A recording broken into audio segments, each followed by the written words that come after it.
Welcome, David. Thank you. Hello everyone out there. Um, okay, I'll get started. Let me introduce myself and tell you a little bit about myself. Um, I started in animation in 1974. Um, my first job was working for Chuck Jones on a CBS television special called Ricky Tikki Tavi. Um, I then worked for another Warner Brothers great named Abe Levito. From there, I worked for Richard Williams, the great English director of Roger Rabbit, on a feature-length film called Raggedy Ann and Andy.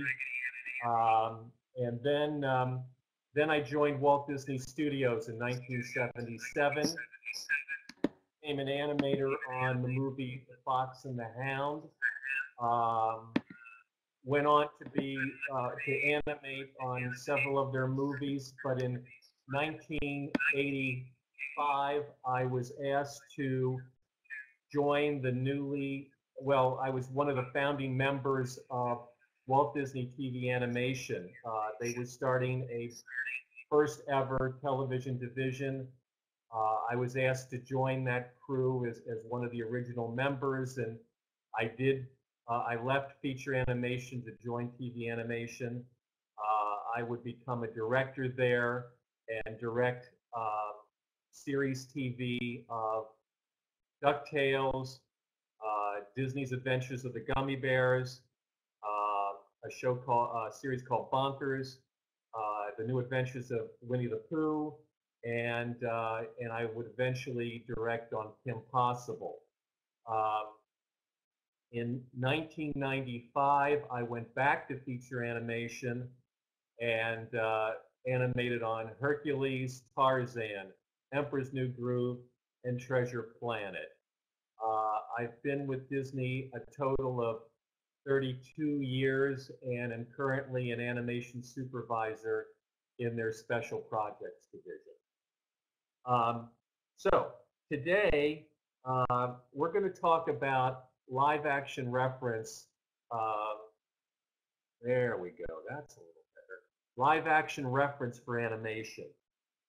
And in traditional animation, you're taking a line drawing on a piece of paper and trying to make the audience believe that it's a living, breathing thing.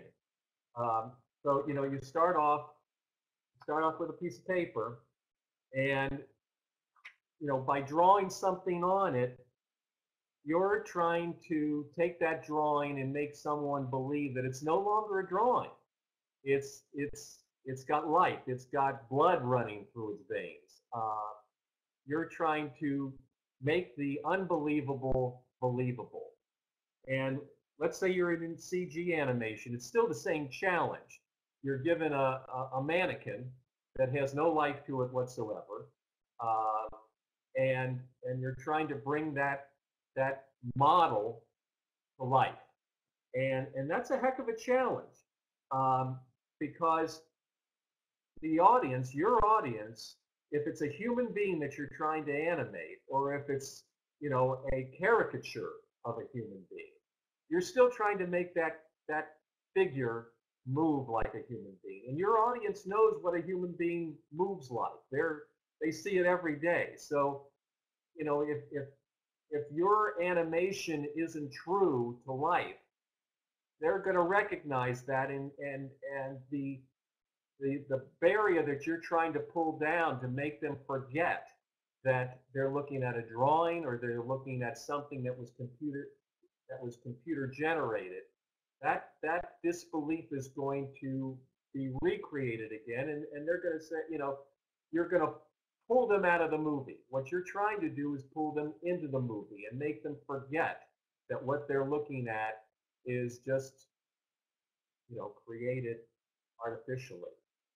So what we're going to talk about today is how you take live action reference, which is absolutely indispensable to getting your animation looking accurately, and using that effectively.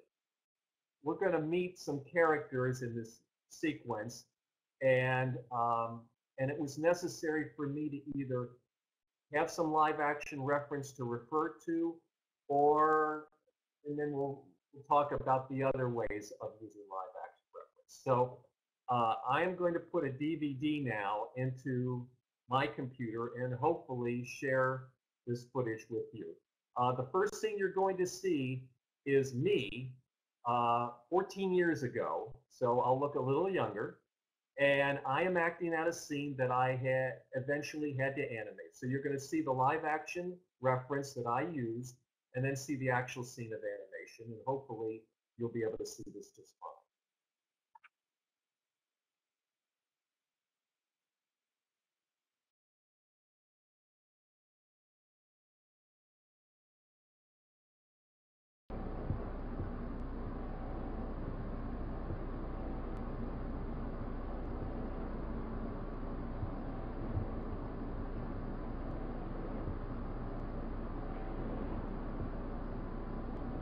Are you getting off both ends of the blanket? Move a little bit this way. Okay. Yeah, now do it.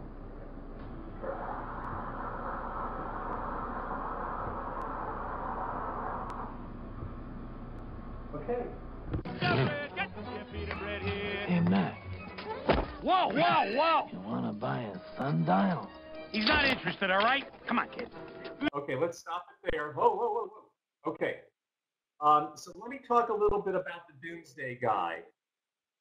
Now, I didn't need any live action reference for him, but this is where I want to talk about live action reference does not always mean that you have film that you're looking at per se.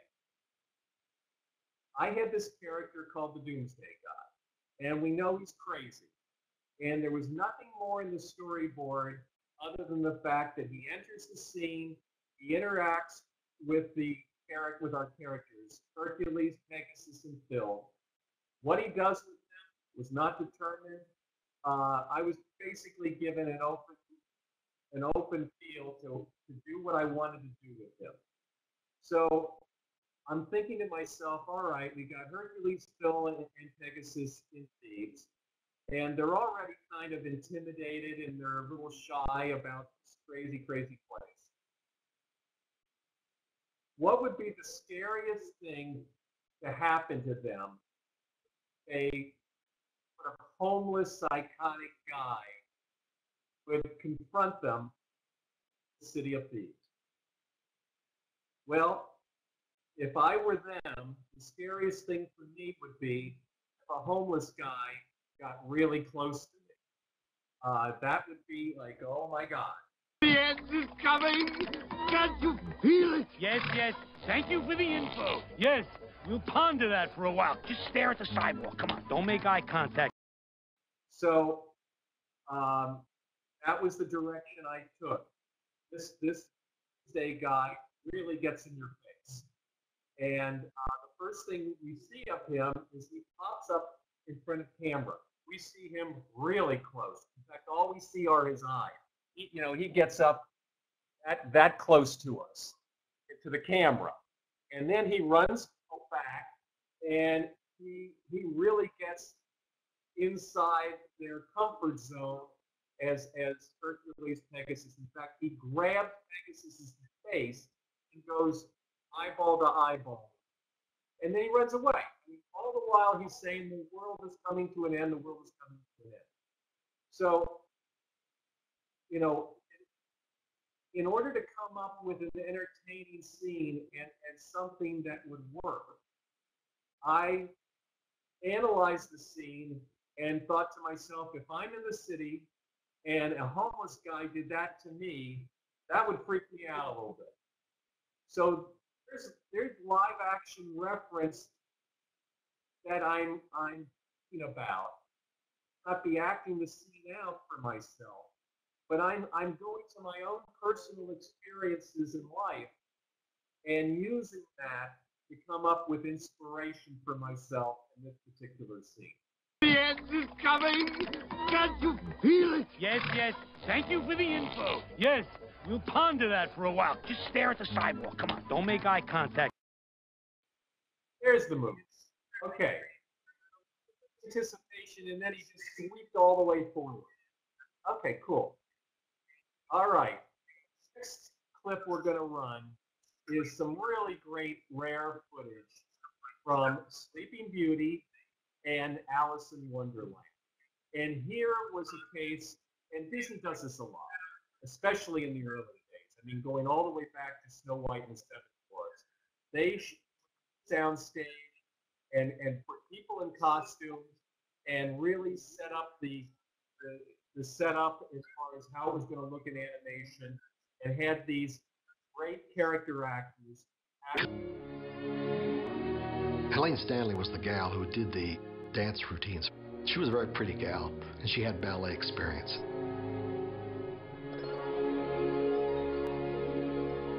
Get my input into it, how I wanted to see them do something. I wanted it as broad as it could be and give me the most inspiration. I've seen some of them. It's very close. For example, the live-action reference of the battle between the prince and the dragon. They have steps for him to climb up while he's swinging his sword, so that you can really recreate that. In this case, it was a live actor whose actions the artists followed and sketched.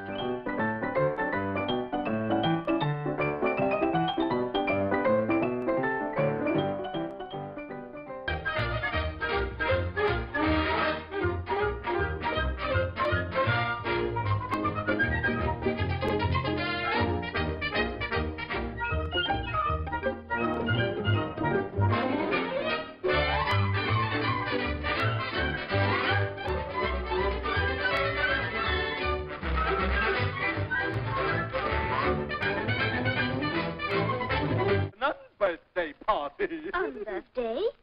Well, I'm sorry, but I don't quite understand. It's very simple. Now, 30 days have... No, well, an unbirthday, if you have a birthday, then you... She doesn't know what an unbirthday is. Let's see how this looks in rough animation. Now, 30 days have... No, well, an unbirthday, if you have a birthday, then you... She doesn't know what an unbirthday is.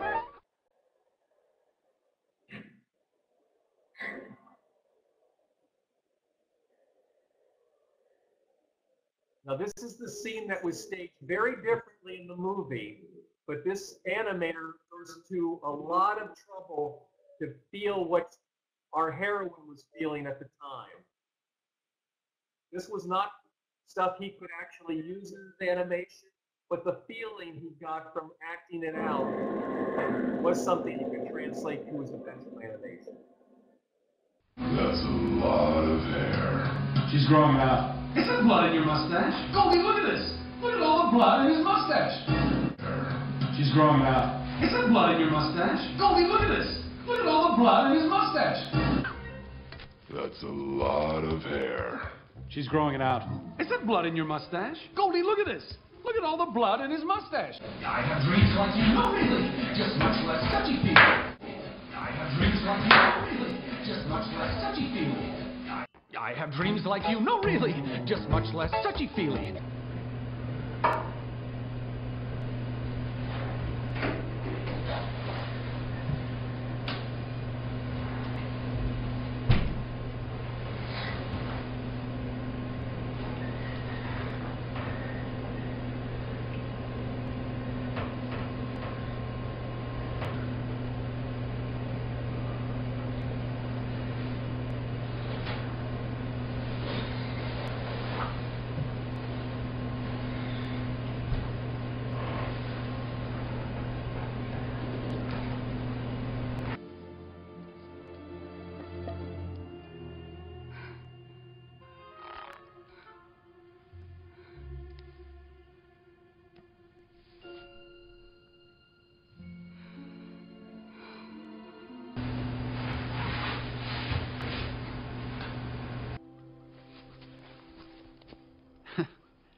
Oh, somebody get me a glass, because I just found me a tall drink of water. Oh, now I'm the bad guy. Oh, great. Now I'm the bad guy. Oh, great. Now I'm the bad guy. Oh, Mama might have got to get me one of these. Oh, Mama might have got to get me one of these. Oh, Mama, I have got to get me one of these. Okay. And yes, John, that sure is Zach.